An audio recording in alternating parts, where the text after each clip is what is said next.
अस्सलाम वालेकुम। चंदाई खबरों और तजियात के साथ जहांगीर खटक आपकी खिदमत में हाजिर है।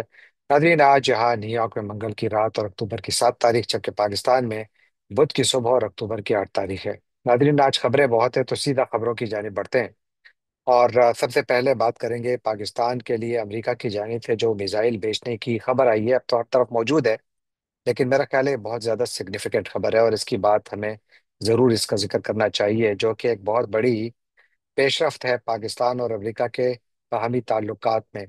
क्योंकि कई सालों तक, यानी 2018 वो साल था जब उस वक्त के सदर, और मौजूदा सदर अभी भी डोनाल्ड ट्रंप ही हैं, तो उस वक्त 2018 में सर ट्रंप ने ऐलान किया था कि वो पाकिस्तान की 1.4 अरब डॉलर की फौजी इमदाद रोक रहे हैं, क्योंकि उन्होंने पाकिस्तान के ऊपर दोगली पॉलिसी का इल्जाम लगाया था उस वक्त। लेकिन उन्हीं सदर ट्रंप के दूसरे दौरे सदारत में अब पाकिस्तान और अमेरिका के ताल्लुकात में इतनी बेहतरी आई है कि पाकिस्तान का नाम उन ममालिक की फहरिस्त में आखिर में शामिल किया गया जिनको कि मिसाइल बेचे जा रहे थे। इन मिसाइल का नाम advanced medium range air to air missiles या आराम्स के नाम से जाने जाते हैं। इनमें कई वेरिएंट्स हैं और इसका एक वेरिएंट पाकिस्तान के पास पहले से मौजूद है, लेकिन इसकी मालियत कोई 2.5 अरब डॉलर बताई जाती है। ये मिसाइल रेथन नामी जो आम मैन्युफैक्चरर है, अमेरिका की बहुत बड़ी कंपनी है, उनका जो कारखाना है टक्सन एरिजोना में, वहाँ पर ये बनाए जाएंगे। और ख्याल है कि ये ऑर्डर तकरीबन 2030 मई 2030 तक मुकम्मल होगा। दूसरे ममालिक जो ये मिसाइल खरीद रहे हैं, ये एक साथ ऐलान हुआ है कि कई सारे ममालिक को ये बेचे जा रहे हैं, जिनमें पाकिस्तान भी शामिल है। उनमें बरतानिया, Germany, Finland, Japan, Saudi Arabia, तुर्की और दूसरे ममालिक शामिल हैं। और पाकिस्तान का नाम, जैसे मैंने अर्ज किया, बाद में शामिल किया गया। पाकिस्तान ने इन्हीं मिसाइल्स का एक वेरिएंट 2007 में खरीदा था। पाकिस्तान ने उस वक्त 700 मिसाइल्स खरीदे थे, यही आराम के नाम से। उनका एक वेरिएंट है वो, जो कि पाकिस्तान के F-16 पर लगाए गए हैं, वो F-16 में इस्तेमाल होते हैं। तो पाकिस्तान के पास 700 उस वक्त खरीदे गए थे, उनमें से कई इस्तेमाल भी हो चुके हैं, जिनमें से कि एक वो मिसाइल भी था जिसने कि 2019 में एक भारतीय तैयारा मार गिराया था। वो भी कहा जाता है कि इसी मिसाइल के जरिए गिराया गया था। तो बहुत बड़ी सिग्निफिकेंट डेवलपमेंट है और ये जाहिर करती है कि पाकिस्तान और अमेरिका के ताल्लुकात में अब बहुत ज़्यादा बेहतरी आ चुकी है। और शायद ये आने वाले दिनों में जो स्ट्रेटेजिक रीसेट मई के महीने में भारत की जानिब से पाकिस्तान पर होने वाली जारहियत के बाद, जो एक स्ट्रेटेजिक रीसेट इस खत्ते में आया है, उसके बाद ये अमेरिका की जानिब से बहुत बड़ा इकदाम है जो कि इस खत्ते के हवाले से किया गया है। अगरचे पाकिस्तान का कहना है कि वो किसी के साथ आर्म्स कंपटीशन में नहीं है, लेकिन यकीनन इससे पाकिस्तान की दिफाई सलाहियत में मजीद इजाफा होगा। आई डोंट थिंक कि ये फौरी तौर पर पाकिस्तान को अवेलेबल होंगे, जैसा मैंने अर्ज किया कि 2030 तक अवेलेबल होंगे, तो इसमें कुछ टाइम लगेगा, क्योंकि बहुत सारे ममालिक के ऑर्डर्स हैं। पाकिस्तान का नंबर कब आता है ये क्लियर नहीं है, लेकिन बहुत बड़ी डेवलपमेंट है। दूसरा, खैबर पख्तूनख्वा से खबर है कि वहां पर वायलेंस हुआ है एक मरतबा फिर, कुर्रम डिस्ट्रिक्ट में और औरंगजेई में। दोनों जगहों से इत्तलात हैं कि वहां पर कम से कम 2 हमले हुए हैं फौजी गाड़ियों पर, और उसमें फिर फायरिंग का तबादला हुआ है, जिसमें कि कम से कम 2 अहलकारों के जाँ बहक होने की इत्तला है, और साथ ही 2 से ज्यादा हमलावरों की भी जो है उनकी भी डेथ की इत्तला है, उनको वो भी मारे गए बीच में। तो यूं जो पाकिस्तान का खैबर पख्तून रीजन है, यहाँ पर इंस्टेबिलिटी मुसलसल है और बढ़ रही है, कम होने का नाम नहीं ले रही। जबकि कुछ ऐसी ही इत्तलात अब तो हर तरफ ये भी मालूम है कि जाफर एक्सप्रेस शायद तीसरी मरतबा हमले की जद में आई। एक मरतबा फिर रेल की पटरी पर नसब बम फटा, और उसकी वजह से इस जाफर एक्सप्रेस की कम से कम 5 बोगियां वो जो थी वो डीरेल हो गई, पटरी से उतर गई, जिससे कि कम से कम 6 अफराद जख्मी हुए। ये वाकया मेरा ख्याल है कि बलूचिस्तान और सिंध की बॉर्डर रीजन में कहीं हुआ है, लेकिन सुल्तान कोट का इलाका है जो कि बुनियादी तौर पर सक्कर डिवीजन में आता है, तो वहां पर ये वाकया हुआ है। और अगेन बहुत तशवीशनाक खबर है, क्योंकि जिस तरह मैंने अर्ज किया कि यहाँ पर मामलात अच्छे खासे बिगड़े हुए हैं। यहाँ पर काउंटर टेररिज्म ऑपरेशंस भी हो रहे हैं, यानी जो जिन्हें इंटेलिजेंस बेस्ड ऑपरेशंस कहते हैं, आईपीओस आए दिन हो रहे हैं। लेकिन यह है कि इन हमलों में कोई कमी नहीं आ रही। हम अपने जवान गंवा रहे हैं, सिविलियंस भी अपनी जानें गंवा रहे हैं, जबकि इंफ्रास्ट्रक्चर और जो कारोबार है वो इतना ज़्यादा मुतासिर हुआ है कि ये जो शोरश ज़दा इलाके हैं वहाँ पर तो मकामी इकॉनमीज बिल्कुल बर्बाद होकर रह गई हैं। और मेरी राय में जिस तरीके से जो कुदरती आफात से मुतासरह इलाके हैं जहाँ पर कि इमदाद दी जाती है और दी जानी चाहिए, इन्हीं इलाकों को जो कि शोरश ज़दा हैं, जो कि दहशतगर्दी से मुतासर हैं, यहाँ पर भी लोगों को कुछ इसी किस्म की इमदाद दी जानी चाहिए, क्योंकि लोकल इकोनॉमीज बिल्कुल तबाह हो चुकी हैं। कई इलाकों में तो बहुत ज्यादा लोगों की जिंदगियों पर उसका बहुत ज्यादा मनफी असर पड़ा है। तो यूं यहाँ पर मामलात बिगड़े हुए हैं। और साथ आज की एक और जो बहुत बड़ी सुर्खी है वो गजा जंग की। 2 साल, यानी 2 साल पूरे हो गए आज उसको। 7 अक्टूबर 2023 को हमास की जानिब से इसराइल पर हमला किया गया था, और उसके बाद फिर जो जंग शुरू हुई और इसराइल ने जो जवाब दिया, तो उससे आज जब हम बैठे हैं तो अंदाजे हैं कि कम से कम 67,000 अफराद बीच में जाँ बहक हुए हैं, जिनमें कि कम से कम 20,000 बच्चे भी शामिल हैं। ये 67,000 अफराद फलस्तीनी हैं, जिनमें कि बच्चों और ख़वातीन की ज़्यादा उनकी तादाद है। तो वो सारे शहीद हुए हैं। और इसी तरह गजा का एक बहुत बड़ा हिस्सा जो है, तकरीबन कई इलाकों में 70% तक जितना भी इंफ्रास्ट्रक्चर है वहाँ पर, वो तबाह हो चुका है। गजा के 80% अस्पताल तबाह हो चुके हैं। कुछ इलाकों में तो, जो गजा सिटी मसलन, वहाँ पर 90% इमारतें तबाह हो चुकी हैं। और गजा की जो 2.3 मिलियन आबादी है, उसका तकरीबन 90% बेघर है। यहाँ पर गुर्बत, इफलास और कहत की सूरत हाल है। और कहत से भी अब तक दसियों लोग अपनी जानें गंवा चुके हैं। तो यहाँ पर एक बहुत बड़ा इंसानी अलमिया जन्म ले चुका है। और इसी दौरान सदर ट्रंप का वो जो पीस प्लान जो कि सामने आया, सदर ट्रंप ने इसराइल को कहा कि जब हमास ने मान लिया, तो सदर ट्रंप ने इसराइल से ये डिमांड किया कि आप फौरन बॉम्बिंग बंद करें। तो बॉम्बिंग बंद हो गई, बातचीत शुरू हुई। जो मिस्र का साहिली शहर है शर्म अल शेख, वहां पर इस वक्त बातचीत जारी है। आज इसराइली मीडिया ये रिपोर्ट कर रहा है कि वहां पर बातचीत में अच्छी खासी पेशरफ्त हुई है। और आज सदर ट्रंप ने भी, जब वो Canadian prime minister mark Carney से मुलाकात कर रहे थे, तो उस दौरान उनका भी ये कहना था कि बातचीत दुरुस्त में जारी है और उनको काफी ज्यादा यकीन है कि यहाँ पर एक मुआहदा हो जाएगा। कुछ ऐसी ही खबरें इसराइली वजीर आजम के दफ्तर से भी आ रही हैं। तो यूं कुछ हवा में कुछ मुस्बत खबरें भी आ रही हैं। 2 साल की तबाही के बाद उम्मीद है कि यहाँ पर एक मुआहदा भी होगा, और उम्मीद है उस पर अमल दरामद भी होगा। आज जब सदर ट्रंप से पूछा गया कि आप इसको किस तरह गारंटी करेंगे कि इस पर मुकम्मल तौर पर अमल दरामद हो, तो उन्होंने कहा कि उनकी 100% कोशिश होगी कि इस पर मुकम्मल अमल दरामद हो। मेरा ख्याल यह है कि सदर ट्रंप अगर बीच में जामिन होंगे, तो उम्मीद यही की जा रही है कि शायद इस पर अमल दरामद हो और शायद यहाँ पर अमन आए और यहाँ पर कोई जिंदगी दोबारा वापस आए। इस वक्त तो मौत का राज है, कहत का राज है, गुर्बत का राज है, इफलास का राज है। उम्मीद है कि फ़लस्तीनियों के मुश्किल दिन जो है ये खत्म होंगे, और रास्ता कुछ इस तरफ जाएगा कि जहाँ पर एक आज़ाद फ़लस्तीनी रियासत बने, जिसकी वजह से यहाँ पर दोनों ममालिक यानी फ़लस्तीन और इसराइल दोनों एक महफूज जिंदगी गुजारें। आज ही के दिन के हवाले से जो दुनिया भर के मुख्तलिफ शहरों में बहुत बड़े बड़े मुजाहरे हुए, और जिनमें के Sydney, London, Paris, Geneva, Athens और इस्तांबुल, टोक्यो, जकार्ता, स्टॉकहोम, ये जितने भी हैं आप देखिए, इनमें मेजॉरिटी जो है वो मगरबी ममालिक के दारखिलाफे हैं। इनमें मुसलमान ममालिक बहुत कम नजर आते हैं। बल्कि जो नजर आते हैं वहां पर, यानी आपको कहीं सऊदी अरब में कोई मुजाहरा नजर नहीं आया, बल्कि इन तमाम ममालिक में नजर आया जहां पर के यानी ये गैर मुस्लिम ममालिक कहलाए जाते हैं, वहां पर सबसे ज्यादा मुजाहिर हुए। और सबसे जो वायलेंट प्रोटेस्ट था, खबरें ये हैं कि वो जो एथेंस में हुआ है, यूनान में जो हुआ है मुजाहरा, वो काफी ज्यादा वायलेंट हो गया। वहां पर काफी ज्यादा पकड़ धकड़ और हमले वगैरह भी हुए हैं पुलिस पर। तो वहां पर काफी वायलेंस भी हुआ है। तो यूं इसराइल 2 साल बाद, यानी जब ये जंग शुरू हो रही थी उससे लेकर आज तक, इसराइल उससे पहले यानी ज्यादा गैर महफूज है। गजा पहले से ज्यादा तबाहाल है, और ये पूरा खित्ता अमन से ज्यादा दूर है।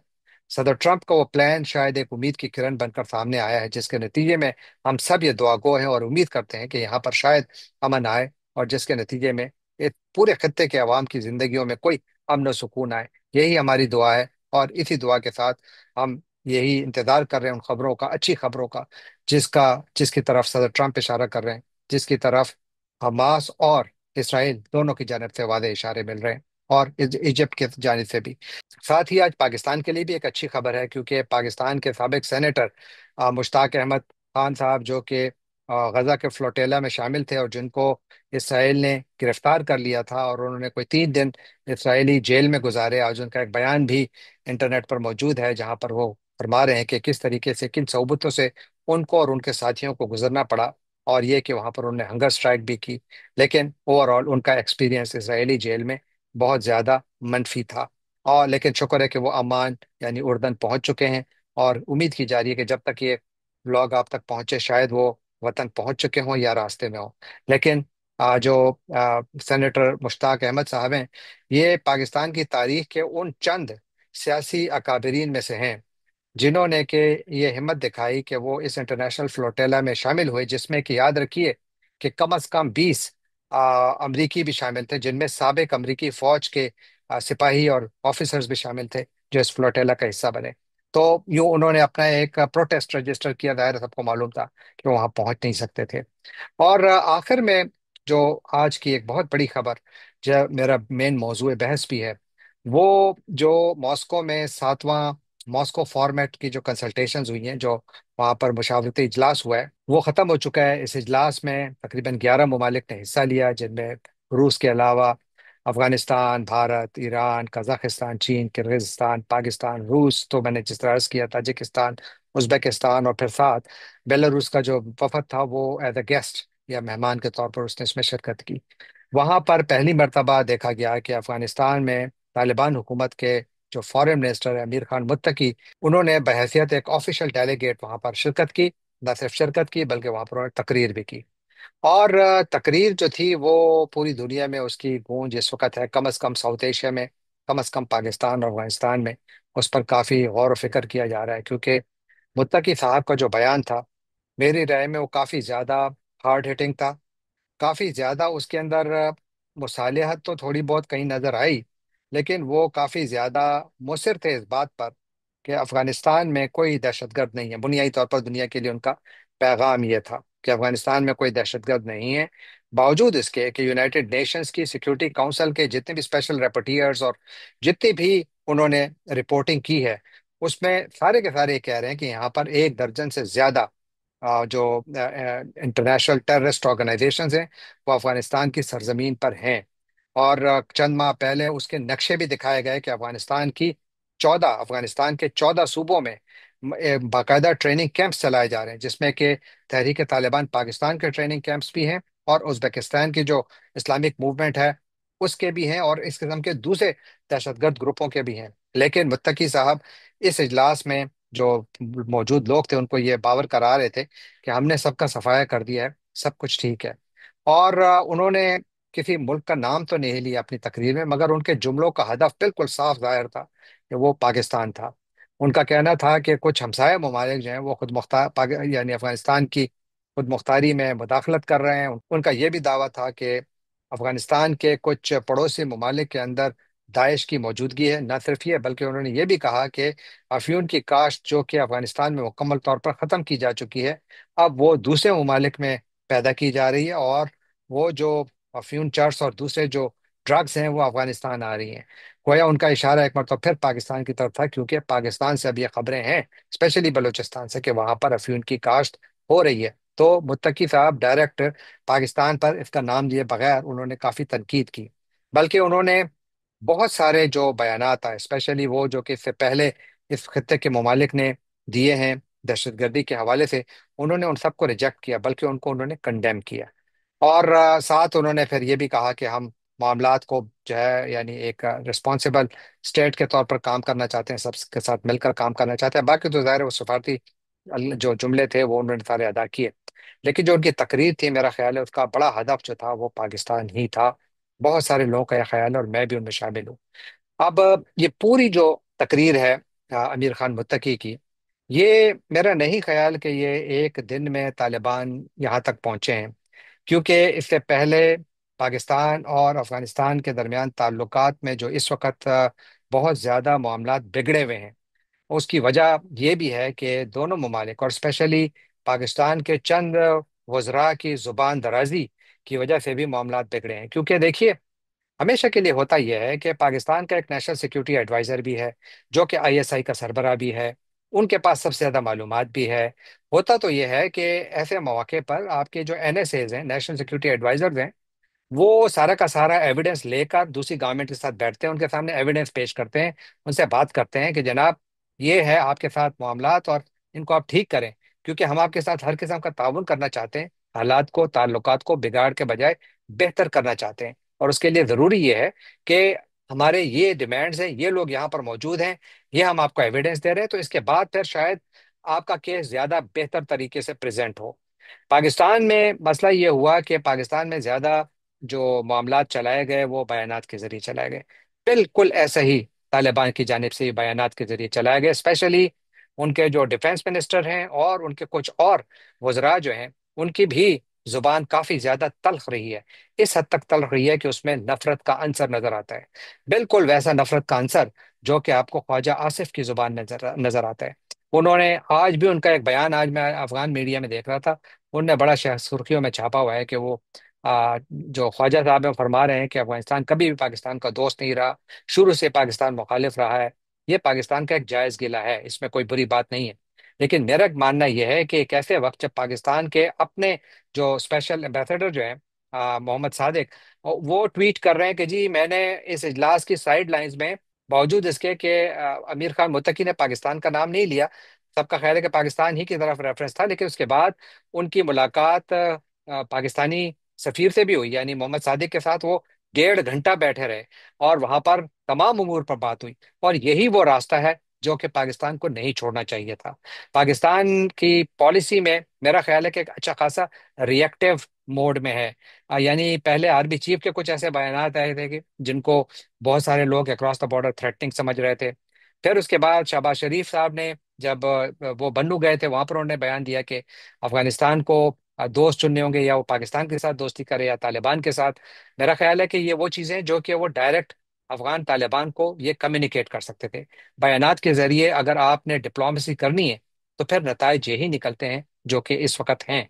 तो इसलिए पाकिस्तान के पास यानी गिले शिकवे हैं, बयानात आने भी चाहिए, मैं उन बयानात की टोटल मुखालफत नहीं कर रहा, लेकिन मेरा यह ख्याल है कि सफारतकारी पर भी ज्यादा जोर देना चाहिए।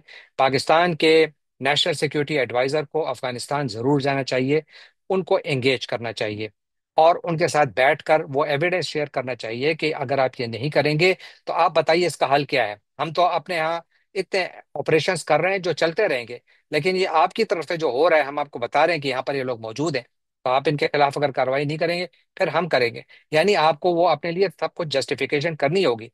पाकिस्तान की जानिब से मेरा ख्याल है कि पॉलिसी में अच्छी खासी कमजोरी है, पाकिस्तान को अपनी पॉलिसी को चेंज करना होगा। ये इजलास ओवरऑल अगर आप देखें, मेरा ख्याल है कि यहाँ पर तालिबान ने अपनी बात आगे मनवाई, और ये जो मुत्तकी का बयान है आप इसको इस कॉन्टेक्स्ट में ज़रूर देखिए कि ये उनके दौरे भारत से पहले आ रहा है। और दौरे भारत में जो भारत में उनके लिए तैयारियां की जा रही हैं, बहुत सौ का यह ख्याल है कि शायद भारत बहुत करीब है कि तालिबान की हुकूमत को बाकायदा तस्लीम कर ले, और न सिर्फ ये बल्कि वहाँ पर अपनी एम्बेसी भी खोल ले। अगर ये अपग्रेडेशन वो लोग करते हैं तो भारत यहाँ पर अपनी प्रेजेंस को बढ़ाएगा, जो उसका हक भी है, यानी इसमें कोई बुराई नहीं है। तालिबान हुकूमत और भारत के दरमियान ताल्लुकात बेहतर हो, इसमें कोई बुराई नहीं है। वक्त यह कि अफगानिस्तान की सरजमीन पाकिस्तान या किसी भी मुल्क के खिलाफ इस्तेमाल ना हो। लेकिन मुझे उम्मीद है कि पाकिस्तान अपने कार्ड थोड़ा ज्यादा बेहतर तरीके से खेलेगा। पाकिस्तान तालिबान को ज्यादा बेहतर तरीके से एंगेज करेगा। अगस्त में मुत्तकी साहब का पाकिस्तान का दौरा तय था, लेकिन वो नहीं हो पाया क्योंकि पाकिस्तान उनके लिए एग्जेम्पशन ना ले सका। जब वो भारत जा रहे हैं, रूस जा रहे हैं, चीन जा रहे हैं, उनको वो एग्जेम्पशन मिल जाती हैं, पाकिस्तान के लिए क्यों नहीं मिलती? तो इसलिए वहां पर मुझे थोड़ी सिफारतकारी में कमजोरी नजर आई है। लेकिन जहां तक पाकिस्तान का गिला है कि यहाँ पर TTP के दहशतगर्द मौजूद हैं, बिल्कुल जायज़ है। लेकिन इसके लिए पाकिस्तान को मेरा ख्याल है फ्रेश एफर्ट्स करनी चाहिए। मोहम्मद सादिक साहब काफ़ी कोशिश कर रहे हैं, लेकिन मेरा नहीं ख्याल कि ये कोशिशें उस वक्त तक कारामद साबित हो सकती हैं जब तक कि पाकिस्तानी हुकूमत यानी कैबिनेट एक पेज पर हो। अगर वजीर सफ़ीर यानी सफ़ीर एक बात कर रहे हैं, वजीर दूसरी बात कर रहे हैं, तो जाहिर है कि मैसेज मिक्स जा रहा है। इस पर थोड़ी तवज्जो देने की ज़रूरत है। और पाकिस्तान को यकीनन इस दहशतगर्दी के मसले को हल करने के लिए डिप्लोमेटिक मीन्स भी इस्तेमाल करने होंगे और ज़्यादा फोर्सफुली इस्तेमाल करने होंगे। और जो हमारी नेशनल सिक्योरिटी एस्टेब्लिशमेंट है, स्पेशली NSA का ऑफिस जो है, उसको ज़्यादा एक्टिव होना पड़ेगा। और साथ ही जो हमारा फॉरेन ऑफिस है उसको भी एक्टिव होना पड़ेगा। मिलिट्री तो एक्टिव है ही, लेकिन जो पाकिस्तान के अंदर जो इन्फिल्ट्रेशन हो रही है, इसको ज़ाहिर है रोकने के लिए बड़े इकदाम उठाने पड़ेंगे, जो पाकिस्तान कर भी रहा है। لیکن میرا نہیں خیال کہ صرف گلے کرنے سے معاملات حل ہوں گے، بلکہ اس سے آگے بڑھنا ہوگا۔ اس سے آگے بڑھنے کے لیے سب سے پہلا قدم زیادہ بڑے لیول پر انگیجمنٹ ہے۔ ہمیں اپنے وزراء کو بھیجنا ہوگا، نہ کہ ان سے تند و تیز بیانات دلوانے، جس سے کہ میرا خیال ہے تعلقات میں مزید بگاڑ پیدا ہوتا ہے، جس کا نقصان اس خطے کو ہے، سب سے زیادہ پاکستان کو ہے۔ افغانستان کو تو ہے ہی، پاکستان کو ہی بہت زیادہ ہے، اور اگر ان کے درمیان ایک ایسا تعلق پیدا ہو جائے جو کہ میوچولی بینیفیشل ہو، تو اس پورے دونوں ممالک کے عوام کا فائدہ ہے۔ ان کے اندر جو دوریاں بڑھ رہی ہیں وہ کم ہوں گی، جس کی اس وقت شدید ضرورت ہے۔ اور یقیناً امید ہے کہ پاکستان بھی اس پر غور کرے گا، اور طالبان کی حکومت بھی غور کرے گی، کیونکہ یہ صرف پاکستان نہیں کہہ رہا، اس اعلامیے کو بھی اگر آپ دیکھیں تو وہاں پر بھی ذکر ٹیررزم کا ہے، وہاں پر بھی افغانستان میں موجود دہشت گردوں کا ہے، اور وہاں پر ایک اور بھی بڑا واضح پیغام سامنے آیا ہے کہ یہاں پر امریکی بیسس کو ایکسیپٹ نہیں کیا جائے گا۔ امریکہ کا نام تو نہیں لیا گیا، لیکن انڈائریکٹلی اس کو بڑے واضح الفاظ میں اپوز کیا گیا ہے۔ جانے سے پہلے آپ سے ایک مرتبہ پھر درخواست کہ آپ ہمارے چینل کو سبسکرائب کیجیے، لائک کیجیے، شیئر کیجیے، کامنٹ کیجیے، اور بیل آئیکن کو کلک کرنا نہ بھولیے گا۔ آپ کا بہت بہت شکریہ۔